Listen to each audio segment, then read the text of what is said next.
In the headlines, court voids banishment of ex-Emir Sanusi from Kano.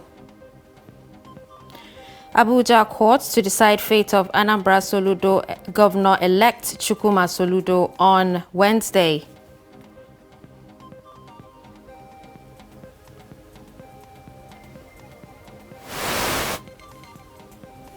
Human factor responsible for non-compliance with environmental sanitation law in Bauchi.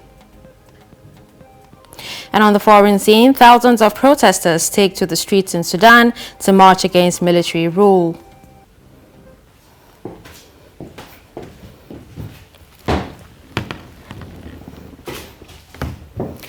Hello and welcome to Trust News Hour. I am Dashan Hussaina Usman. Now the news in detail. Justice Anwuli Chikere of the Federal High Court in Abuja has declared banishment on the deposed Emir of Kano, Muhammadu Sanusi, to Anu in Nasarawa State as unlawful and a violation of fundamental human rights. The court held that the manner of Sanusi's removal from the palace after his dethronement and taken by security operatives on the directive of the Kano State government to Nasarawa State against his will is a vicious violation of his rights to personal liberty and freedom of movement. The judge declares as a nullity the Emirate Council Law 2019, under which the Kano State government claimed to have acted, averring that as a citizen who has committed no offence, Sanusi is entitled to reside in any part of the country. The judge awards 10 million naira damages against the Kano State government, the Inspector General of Police and the SSS, also ordering them to offer public apology to Sanusi in at least 2 national dailies. Justice Chikere excluded the Attorney General of the Federation from the suit on the grounds that the applicant failed to establish his case against the 4th respondent. Balarabe Mahmoud, a senior advocate of Nigeria, is the lead counsel for the deposed emir, and he speaks on the judgment.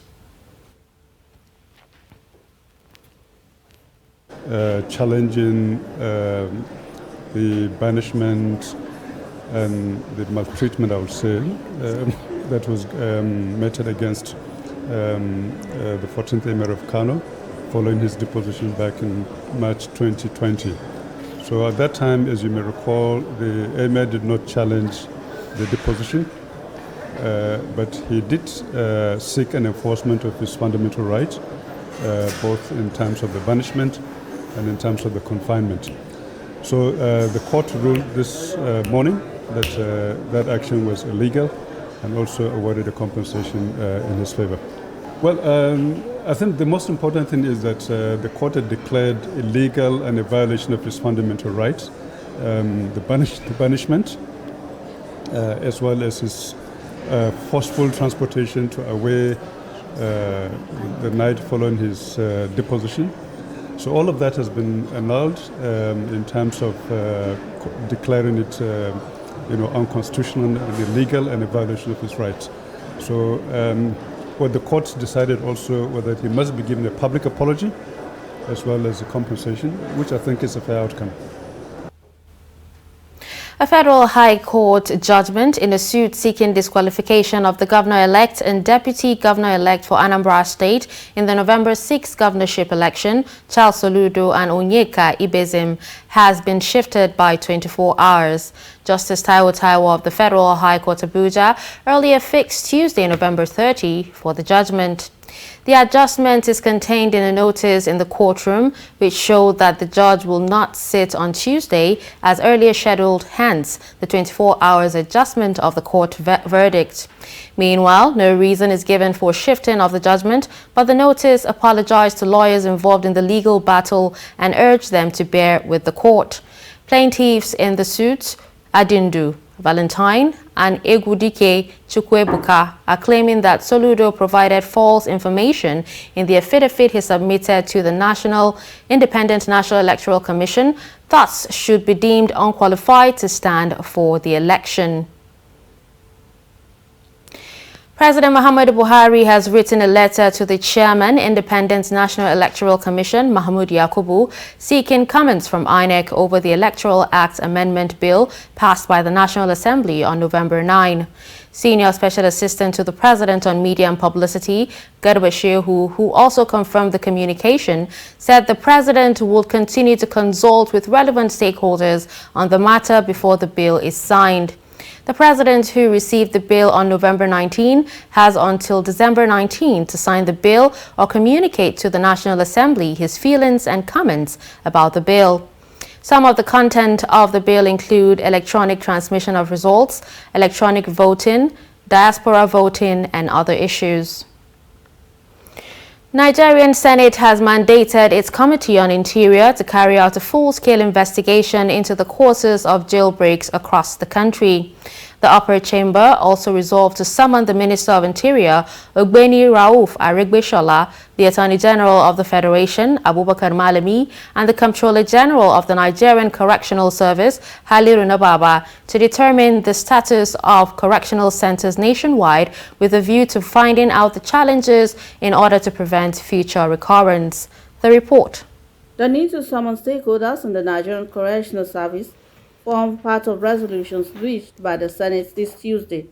The summon followed a motion brought to the floor by Senator Stephanos Nyang during Tuesday's plenary. Nyang, while coming under an order 42 and 52 of the Senate rules, noted with grief the multiple terror attacks on two communities of Taigbe, Ringeland, and Dobi, Sherry districts in Basa and Jos East local government areas of Plateau, thereby leading to the death of over 10 persons.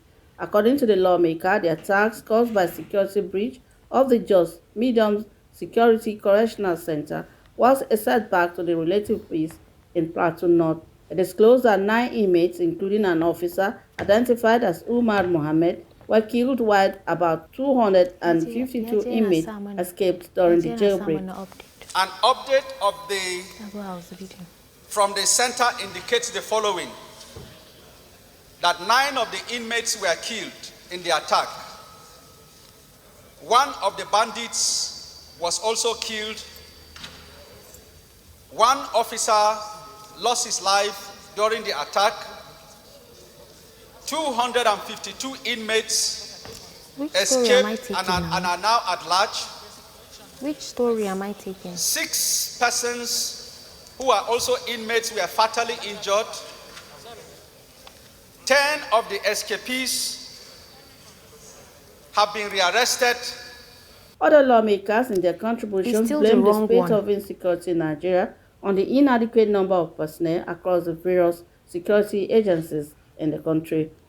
The current military or security personnel in total are inadequate to solve the Nigerian problem. Even under normal circumstances, when we are not fighting Boko Haram, we are not fighting the militancy, I think the security is grossly inadequate. It is very saddening to have learned of what happened in Jos at the correctional center. And this draws our attention really to the fact that the correctional centers, that is our former prison system, is the weakest link in our criminal justice system in the country. They lamented that jailbreaks have become a recurring decimal, which in recent times have exposed the lives of Nigerians to harm as a result of prisoners on rampage. They noted it's a great dent on the correctional service centers across the country. Can we create a special department here to address issues of intelligence gathering, to find out the resource? Let's go and address this issue of security and call a collective effort with traditional rulers, students, opinion molders, market people. We shall find solution to it. The Deputy Senate President Ovi Omo Agege, who presided over plenary on Tuesday, described the security breaches at correctional services as a serious issue that must be looked into. The Senate therefore observed a minute silence in honor of those who lost their lives during the attack. Deputy Comptroller General of the Nigerian Correctional Service, Ahmed Tukur, says gunmen carried out successful attack on the Jos Correctional Center due to a few armed guards on duty at the time of the attack. Tukur, who visited the Jos Correctional Center on Tuesday to take stock, said the gunmen that came overwhelmed the armed guards on duty and gained entrance.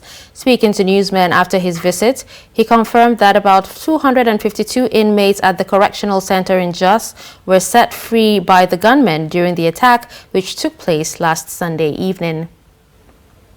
They were able to penetrate into the custodial center, and some of our inmates escaped, some through the fence and some through the door you are seeing here.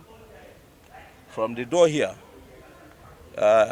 if not for the repairs, you would have seen the bullet penetrations on the door, and that was how they got in. Some of the inmates died through bullet wounds. We also lost a staff, an armed guard staff that was outside here. One of the staff also got wounded, and 6 of our inmates are right now in the hospital receiving treatment. Already about 17 as of today have been recaptured back, and we have the hope that with the things we have on ground, the records we have on ground, we will be able to recapture a good number of them. Commuters and passengers in Bauchi metropolis say Nigerian people are the most difficult phenomena to deal with, especially in terms of compliance with law and order. They made the statement during the monthly sanitation exercise in the state. Trust TV correspondent Adamu Imam has details. The monthly sanitation exercise was designed to make people more enlightened on cleaning and protection of their immediate environment. But issues of non-compliance is one area that need to be checked. Igwe Gidamai, passenger and a commuter, says the sanitation exercise is a welcome development, but people are naturally offenders. And we have been doing it. Only that many of us we are lawbreakers, because law is meant to be broken. You understand? So arresting somebody is what is good if you fail, but when there is an emergency, because Nigeria needs force. Without force, you cannot get it. Like everybody is running up and down. They seize me, they seize me. Did you obey? No. But when you obeyed, nothing will happen. Abi? According to the State Environmental Protection Agency, new modalities has already been adopted. Having some places to hang around with people discussing. So we are calling the general public that what we are doing is not for safer, it's not for the government, but we are trying to ensure that we safeguard the public health. So people should comply by not just restricting the movement, but by participating fully in sanitizing their immediate environment. However, Saibu Adam National Environmental Standard and Regulation Enforcement Agency explained that enforcement is key to change people's attitude towards sanitation. Get to see a lot of people going out on their daily businesses as if it's not a sanitation day. The least we expect is you should sanitize yourself. You should at least sanitize your surroundings, your house, and so on and so forth. Meanwhile, Basepa opined that they will continue collaboration with key stakeholders, especially community leaders. Adamu Imam, Trust TV News, Bauchi. House of Representatives on Tuesday mandated the Nigeria Center for Disease Control to set up a national response to control the spread of the new Omicron variant. The motion on the need to take immediate action was brought to the floor by plenary by the lawmaker representing Jos Southeast Federal Constituency of Plateau State, Dachung Bagos. Bagos says research has suggested that there may be an increased risk of reinfection of the new variant Omicron on people who have been previously treated of the COVID-19 infection compared to other variants if proper care is not taken. While contributing to the debate, member Henry Nwauba demands the NCDC to give proper account of monies donated by well-meaning individuals and corporate bodies in the wake of COVID-19 outbreak to enable such monies be plowed back to fight the new variant. It's very important for us as Parliament to ensure that the executive activate response to curtail the spread of Omicron in Nigeria, to be able to safeguard our people, and especially Nigerians that travel for businesses in and out, to give them guide, and at the same time to know how to conduct themselves when they come back into the country and even when traveling to other countries. And again, to still look at countries that already have the spread of this virus, so that we should be able to know how we accommodate them into Nigeria through whatsoever means, to see that they don't spread this variant into the country, which is very, very important for us to be safeguarded as a people. We increased the budget to the health sector by 72%. So Nigerians are asking, we are asking, how are these monies implemented and discharged at the bottom of the pyramid? How much percentage of that is going towards the fight against COVID-19? The federal government is starting from next week, I believe, saying that any civil servant that is not vaccinated will not be allowed to come to work. I know of mobile vaccine testing areas. In my area where I live in Jabi, they come out and Nigerians just do not show up to be vaccinated. We cannot continue like this, Mr. Speaker. Lagos State Governor Babajide Sanwo-Olu says it is regrettable that the Judicial Panel of Inquiry report on the shooting incident that occurred at the Lekki Tollgate on October 20 last year and leakage of an unauthorized version of the report has generated much tension and reopened deep wounds. The governor stated this on Tuesday in a speech. Sanwo-Olu said his administration is determined to come to terms with the events of the October 2020, bringing closure to a painful episode in the history of the state with the release of the white paper. The judicial panel on November 15 submitted its report on the incident at the Lekki Tollgate to the governor, which it described as a massacre.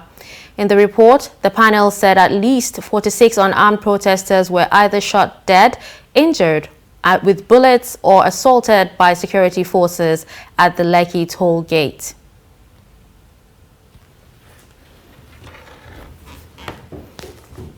You're watching Trust TV News Hour. Coming up after the break, price regulation for building materials. Do stay with us.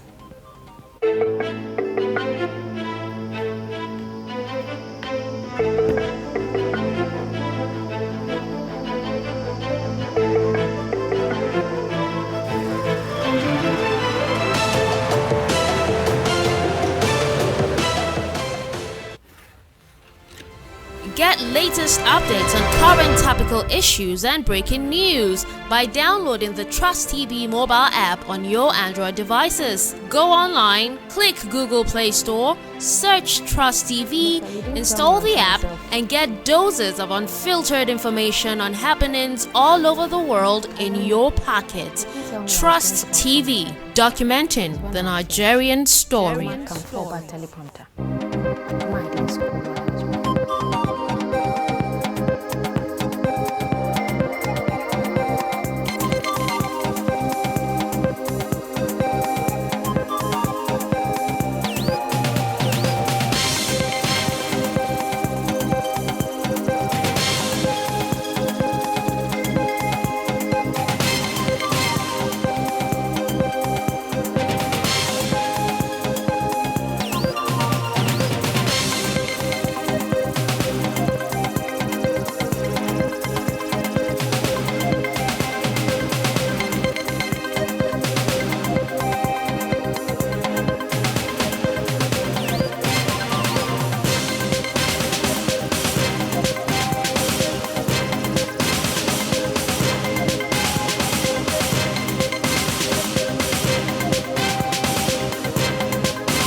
Welcome back and thanks for staying with us. You're still watching News Hour on Trust TV.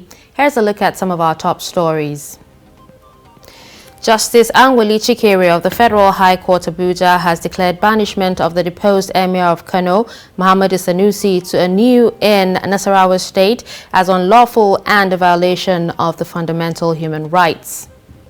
And Federal High Court's judgment in a suit seeking disqualification of the governor-elect and deputy governor-elect for Anambra State in the November 6 governorship election, Charles Soludo and Onyeka Ibezim, has been shifted to Wednesday.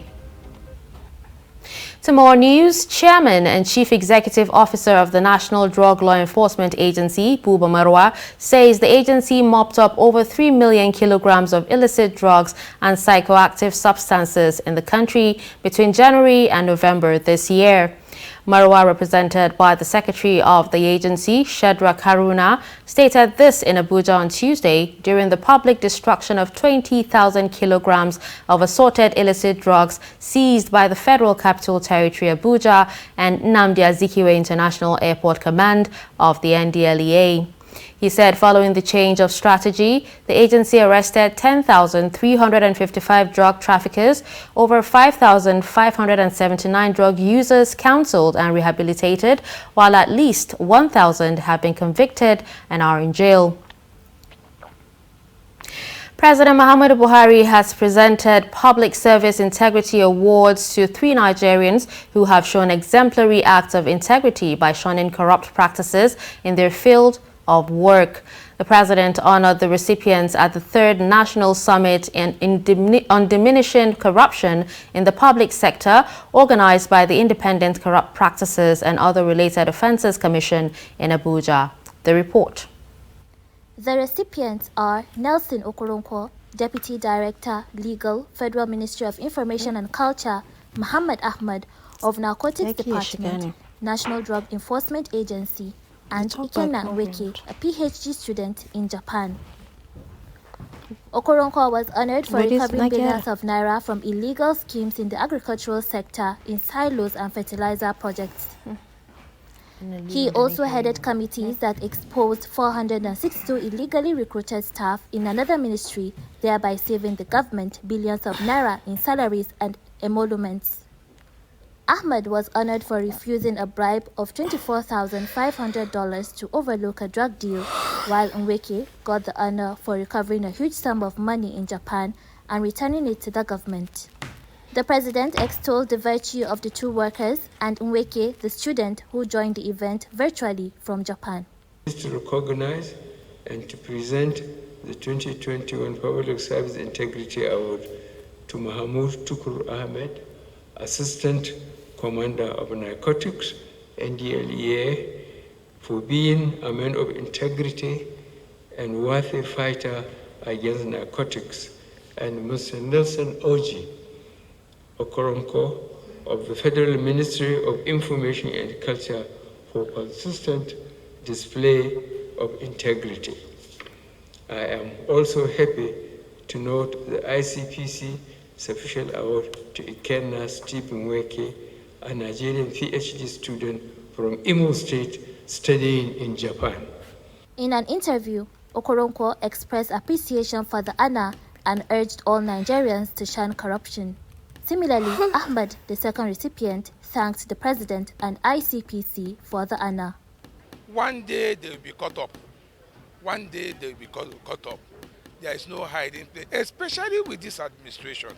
There is no hiding place.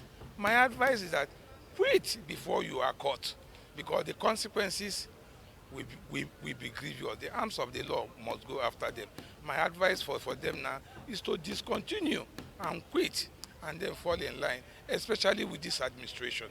In fact, I feel so elated and highly honored today. First and foremost, having presidential check is a serious honor to each and every individual, each and every citizen of this country. It's an honor. Nweke, who joined the event virtually, was praised by the president for his integrity in a foreign country, particularly for the courage to decline the 10% offer for the amount he returned.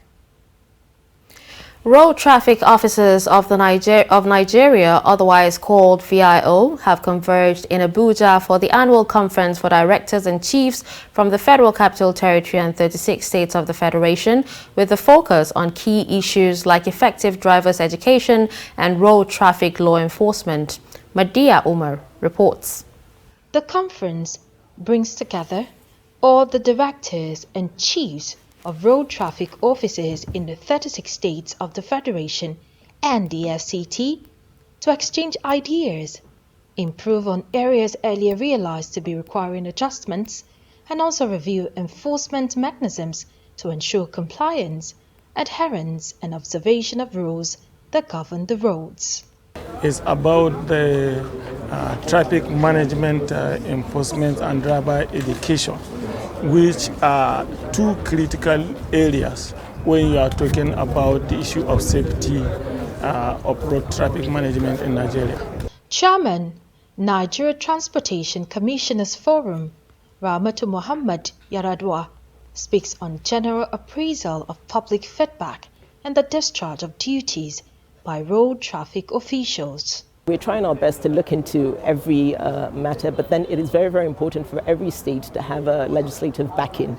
And this is the reason why we're here, so we can, further discuss with all the VIO officers here and help them. And at the same time, our forum would also have a meeting on this to help all VIO officers in their various states to make sure that they achieve their goal.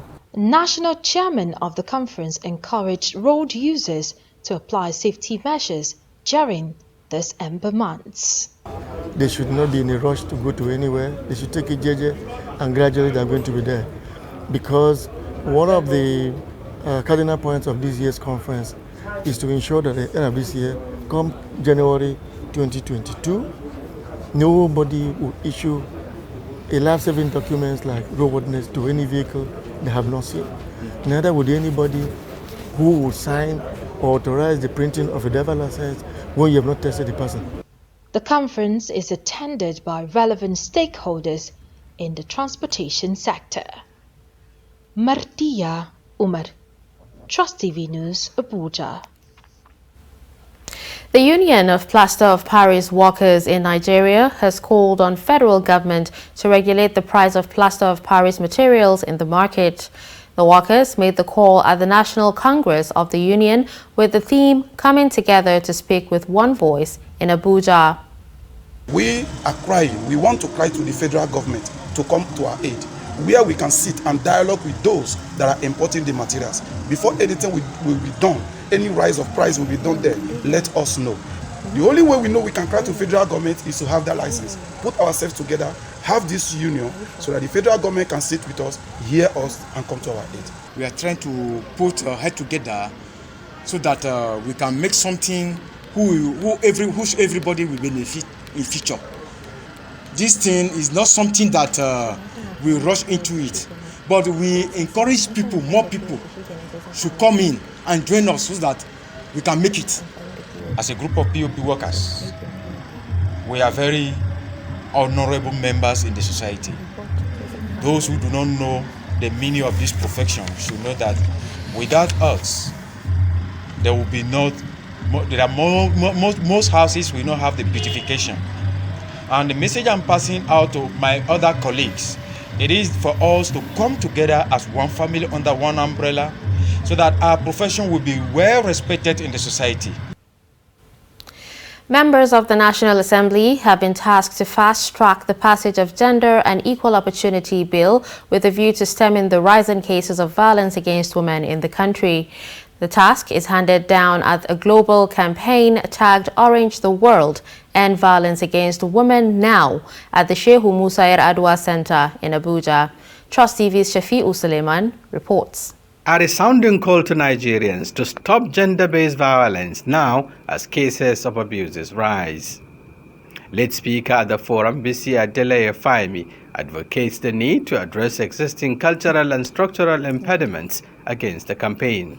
We still have significant gaps and challenges, and we should not be concerned about our lack of institutional capacity to enforce laws and policies, inadequate implementation frameworks, lack of reliable data, lack of financial, technical, material, and human resources, lack of cohesion and coordination, insufficient analysis and research, lack of continuity in governance, and much more, makes implementation extremely difficult. She calls for a strong legal framework and strategic action plan, as well as political will to deal with the challenge. Some participants speak. This is a yearly program that we bring more awareness about the issue of women who are being abused globally, because it's happening globally. So it's for us to come see how we can seek a solution and see how we can amplify the voices of women who are going through this, who are victims, and see how we can also support them to overcome whatever it is that they are going through. We should look into the technological aspect of it, because now everyone is online. Everyone. Even the secondary school students we're talking about and the university students at large is online. And I feel if more sensitization is done online, we can achieve greater results. And if that protection and confidence is given to ladies online too, they'll be able to come forward and present their cases, and also believe that this could be looked out and many other things could be done to help their condition. I will say that one major impediment is that as citizens, we don't realize that it is our collective responsibility.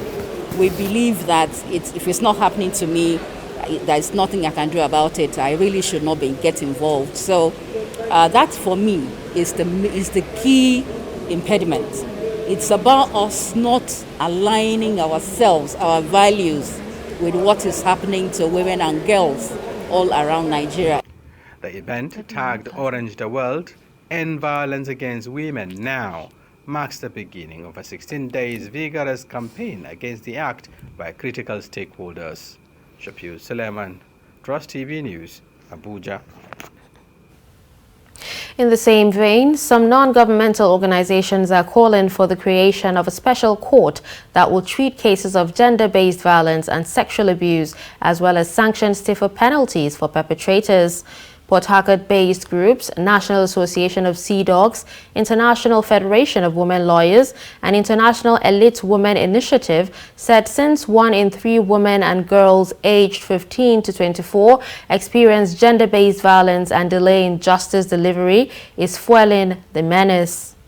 The report. It is often said that women suffer abuse in the hands of people they know, love, and trust, which is causing normalization of gender-based violence against women and girls, under the guise of culture, tradition, and religion. The National Association of Sea Dogs, the International Federation of Women Lawyers, and the International Elite Women Initiative want special court to try and punish offenders in a swift manner. Leader Port Harcourt chapter of NAS noted that the UN 2030 goal to eliminate violence against women could be attainable if all parties involved understand that they are all caught up in a web of mutuality. Violence anywhere is a threat to peace everywhere. Be it to a woman, be it to a man. In essence, we are all encouraged to come together and pursue peace and pursue equality. It's important that we understand the real intent for this day set aside to encourage the whole world over to stand up against violence. A lawyer representing International Elite Women Initiative, Enjoyance Jumbo, said the justice sector must prioritize prosecution of perpetrators of gender-based violence. The legal officer at FIDA in the state, Edna Amadi, laments over high cases of sexual abuse, calling for more sensitization as well as collaboration with the people on the need to report cases of abuse to the association. Further collaboration with FIDA and INEC to share cases they've handled, they've determined the court, so that people can learn from it. And also find out the need to cascade incidents that are reported to them, so that people can learn from it. That way, we will go a long way in the campaign. in Nigeria, we have sufficient laws. We have enough laws, although some can be amended. But if we go by what we have now, I mean, it's something that we can make do with. However, there are some challenges. We have so many cases that the courts are handling. I would like a situation where there will be special criminal courts, where every matter that has to do with rape, that has to do with violence, defilement, and all of that will be assigned to, so that there will be speedy access to justice. So when you're talking about defilement and rape, in these cases, if the victims are not willing to speak up, there is little or more that FIDA can do. We are saying that the police, the law enforcement agencies, everybody should come out and speak up when it comes to domestic violence, child abuse, and what have you. Let us all join hands together, just like we are trying to also sensitize the men. Like we are here today, men are here. In fact, it is a group of men that invited us to come and talk.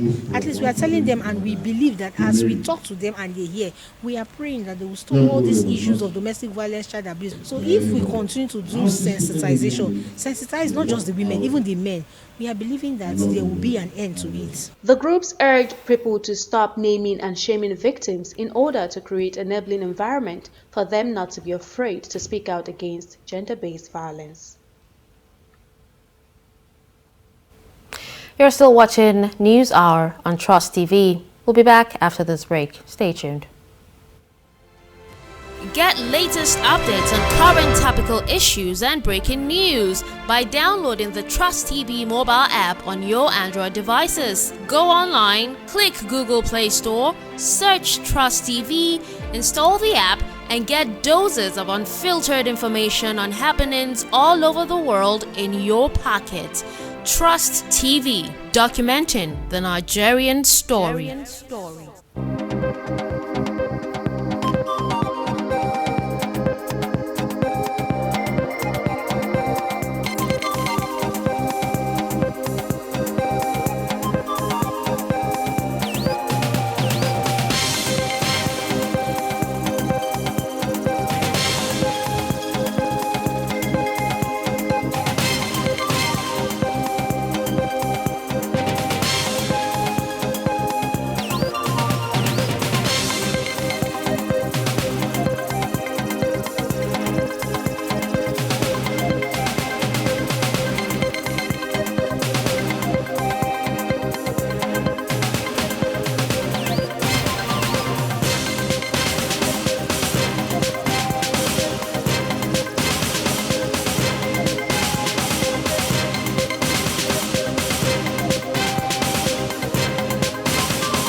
Welcome back.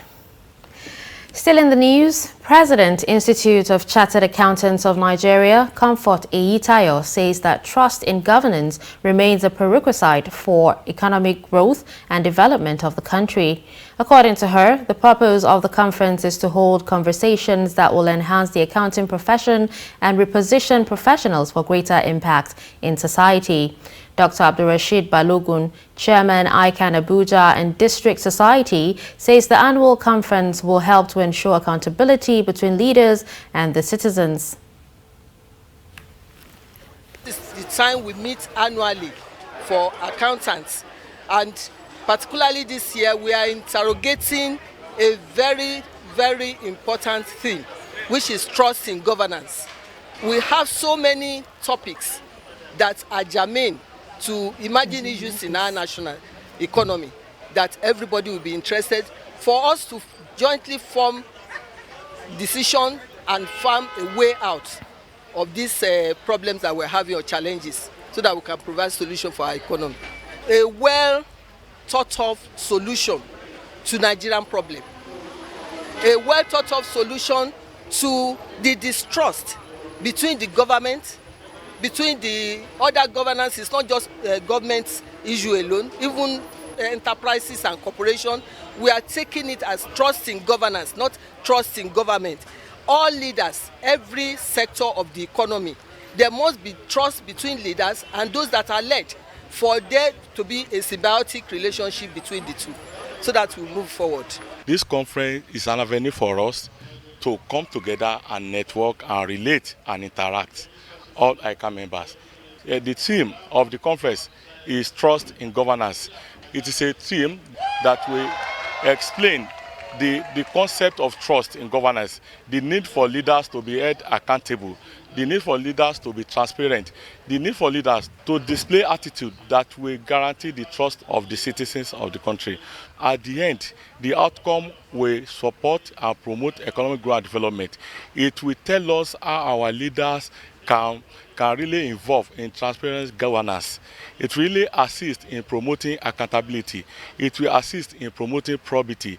It will assist in telling our leaders and give them the roadmap to ensure that the country is managed effectively with productive outcome. We now join Chamung Debeng for more on business news.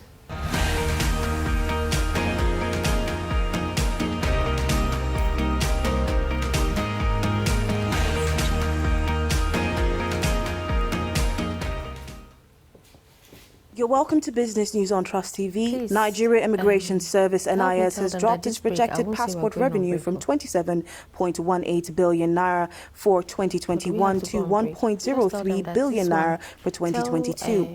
Analysis of the proposed budgets of government-owned enterprises shows that while 24.43 billion naira is proposed as passport revenue, 2.75 billion naira is proposed as e-pass revenue for 2021, while for 2022, 1.03 billion naira is proposed as passport revenue and 201.8 million naira is proposed as e-pass revenue. In total, the NIS decreased its projected revenue from the issuance of passport and e-pass by 26.15 billion naira, which represents about 96.2% decrease in the projected revenue.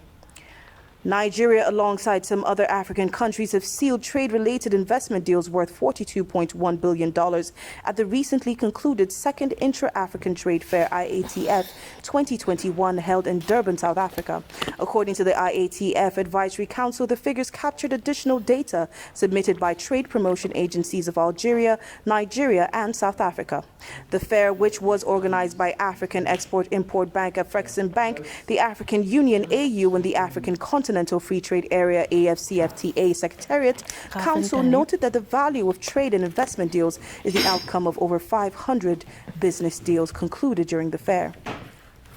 Minister of Transportation Rotimi Amechi says Nigeria is building a massive transportation infrastructure across the country to key into the benefits of the African Intercontinental Free Trade Area AFCFTA trillions of dollars market. The minister, who was represented by the Permanent Secretary Federal Ministry of Transportation Magdalena Jani, stated this on Tuesday in Abuja at the two-day international conference on the role of transportation on African Intercontinental Free Trade Area AFCFTA, organized by the Nigerian Institute of Transport Technology, NITT, Zaria. He noted that the transportation sector is the most critical in implementing trade facilitation, enhancing regional integration, and key to every other AFCFTA protocol, adding that there are efforts to implement quality infrastructure by producing certified transport professionals and enforcing quality standards and certification for transport operators, amongst others. Organization of Petroleum Exporting Countries, OPEC, expects that oil stockpiles released by consuming nations could massively swell the surplus in global markets. Some delegates from OPEC and its partners indicated that they could cancel an output hike scheduled for January if inventories deployed by the United States and others overwhelm the market. The multinational stockpile release announced last Tuesday is initiated by U.S. President Joe Biden to calm raging gasoline prices after OPEC Plus, led by Saudi Arabia and Russia, ignored calls to revive production more quickly. OPEC Plus coalition is meeting on December 1st and 2nd to decide whether to add 400,000 barrels a day in January as it continues to revive supplies halted during the pandemic. Nigerian National Petroleum Corporation (NNPC) says a total of 109.85 billion naira is spent on refineries, rehabilitation and pipelines from January to September 2021. The NNPC provided the figures in its latest operations report for October. The corporation said 34.85 billion naira went into pipeline security and maintenance, while 75 billion naira is for the rehabilitation of unused refineries. Providing a breakdown on refineries rehabilitation costs, NNPC noted that monthly 8.33 billion naira is committed, adding that no expenses in January, but spent 5.81 billion naira on pipeline security and management in February. Global stocks and oil prices are falling again after a brief respite on Monday from the heavy sell-off triggered by the emergence of the Omicron coronavirus variant. Stocks in Asia Pacific and Europe slid. Dow futures are down 1% and oil prices declined with about 2% as more countries reported cases of the variant and imposed new travel restrictions. Also, Moderna CEO Stefan Bancels warning that current vaccines will struggle with Omicron dampened public mood. Oil prices are also sliding after collapsing on Friday on fears that the variant would hurt energy demand by eating into the amount of people driving and flying. Meanwhile, both Brent crude, the global benchmark, and West Texas Intermediate, the U.S. benchmark, fell about 2% to trade below $72 and $69 a barrel, respectively. That's all for Business News on Trust TV. I am Chamun Dabeng. We now bring you news from the foreign scene. Sudanese security forces fired tear gas to disperse pro-democracy protesters near the presidential palace in the capital, Khartoum. The rally on Tuesday is the latest show of opposition to the military rule since last month's coup that ended a partnership between civilian political groups and the military. Reports say dozens of people were killed as security forces tried to stop weeks of anti-coup demonstrations, with resistance committees continuing to organize even after Hamdok's release from house arrest and his return to post last week. Hamdok had pledged to introduce a technocratic government of qualified professionals who will lead the country on a path to democracy. Spokesperson for the Ugandan People's Defense says military has launched air and artillery raids against the Allied Democratic Forces ADF armed group in Eastern Democratic Republic of Congo, in an operation agreed with Congolese forces. DRC's government spokesman and communications minister Patrick Muyaya said targeted and concerted action with the Ugandan army started on Tuesday with airstrikes and artillery fire from Uganda against positions of the terrorist ADF in the DRC. Ugandan authorities have blamed the ADF for deadly suicide bombings in the capital Kampala earlier this month. The armed group has been accused of carrying out dozens of attacks in the eastern DRC. A court in Myanmar has delayed the first verdict in the trial of deposed leader Aung San Suu Kyi until early December. The Nobel Peace Prize winner has been detained since the military seized power in a February 1 coup after her National League for Democracy (NLD) party won a landslide re-election in November 2020. The court was expected to rule on Tuesday on charges of incitement and violating COVID-19 restrictions. Aung San Suu Kyi faces 2 years in prison for the incitement charge in relation to anti-coup statements by the NLD when she was already being held incommunicado in military custody. She is also accused of violating the Natural Disaster Management Law by attending a campaign rally last year when she waved to a convoy of supporters passing by her house. The 76-year-old is facing a raft of other charges, including unsubstantiated allegations of corruption and election rigging that could see her jailed for the rest of her life. United States has revoked its designation of the Colombian group, the Revolutionary Armed Forces of Colombia, as a foreign terrorist organization, allowing U.S. officials to work with members of the group as they shift into political life.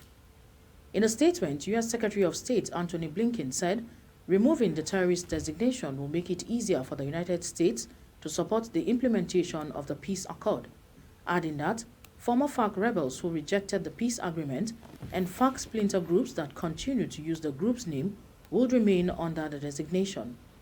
The group is guaranteed a share of seats in Colombia's legislature. Observers had increasingly warned that failure to lift the U.S. designation would hobble Washington's ability to support programs involving former FARC fighters, including removing landmines and replacing illegal crops. Iraq's Independent Election Commission on Tuesday announced political bloc led by Shia leader Muqtada al-Sadr as winner of the October parliamentary election, following weeks of recounting and intensified rejection from the losing parties. Chairman of the Election Commission's Board of Commissioners, Jalil Khalaf, at a press conference said they committed themselves to dealing with election results in accordance with the law and with utmost integrity and impartiality.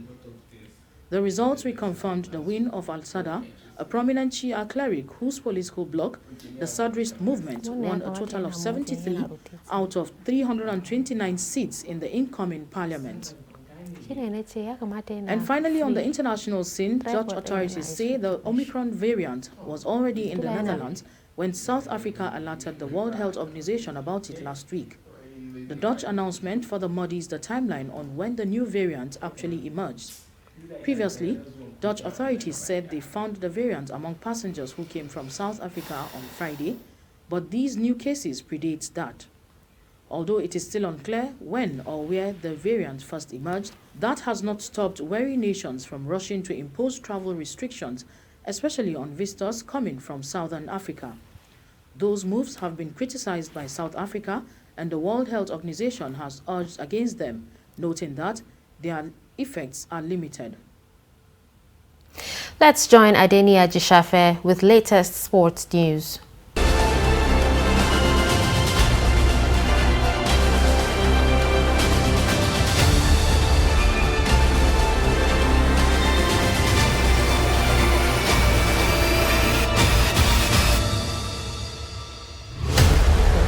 Welcome to the world of sports. 2021 Club World Cup edition will see 7 teams participating in the tournament, which will be held in the United Arab Emirates from February 12 to 12, 2022. Following the draw that took place on Monday, FIFA have announced that Champions League winners Chelsea will face Al Hilal, Al Jazeera or Auckland City in the semi-final. Meanwhile, in the other semi-final, Copa Libertadores winners Palmeiras will play the team which will come out victorious from the duel between CAF Champions League winners Al Ahly and CONCACAF Champions League winners Monterrey. FIFA has confirmed that they will utilize new technology that will dictate offside semi-automatically. The technology will be tried in the upcoming Arab Cup, which is set to begin on November 30 in Qatar, the same host nation as the 2022 World Cup.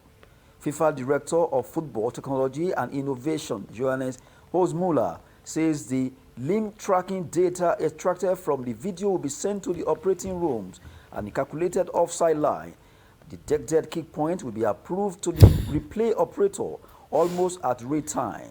The replay operator then has the opportunity to immediately display it to the VAR room. Meanwhile, Pierluigi Collina, FIFA refereeing director, says technology can mark a line, but the assessment of an interference with the game or with an opponent remains in the hands of the referee. One of the criticisms is inaccuracy to pinpoint detected kick point. Television cameras involved in VAR have been unable to accurately determine exactly when the ball has left the foot of a player, and this has always placed doubt on whether a system could determine offside automatically. FIFA has the utmost confidence that the new technology is more accurate, with no confirmation whether or not the system will be introduced for the 2022 World Cup. Iranian goalkeeper Ali Reza Behrevan has received Guinness World Record for the longest throw ever recorded in an official football match. 29-year-old shortstopper currently plays in the Portuguese Primeira Liga for Boa Vista on a season-long loan from Royal Antwerp of Belgium. His remarkable feat came back in 2016 clash against South Korea, where he shocked the football world while playing for his country, Iran. Behrevan took matter into his own hand by launching a mammoth throw that covered 3/4 of the pitch before kick-starting an Iranian counter-attack 5 years on, and Behrevan's 61.26-meter throw has finally been recognized as the official longest ever in a competitive match for Iran against South Korea at the Aradi Stadium, Tehran, Iran, on 11 October 2016. Behrevan is well known for his mind-bending long throws and even launched an 80-yard against Syria in September. Behrevan saved Cristiano Ronaldo's penalty at the 2018 World Cup to secure Iran a point. He considered just twice in a group that involved Spain, Portugal, and Morocco. He now has 49 cards for Iran and is set to feature at the 2022 World Cup in Qatar as his side breezed through Asian qualification. That's it on sport. I am Adeniyi Ajishafe. We've come to the end of News Hour on Trust TV. Don't forget to follow us across all our social media platforms. I am Dashan Hussaina Usman. Thanks for watching.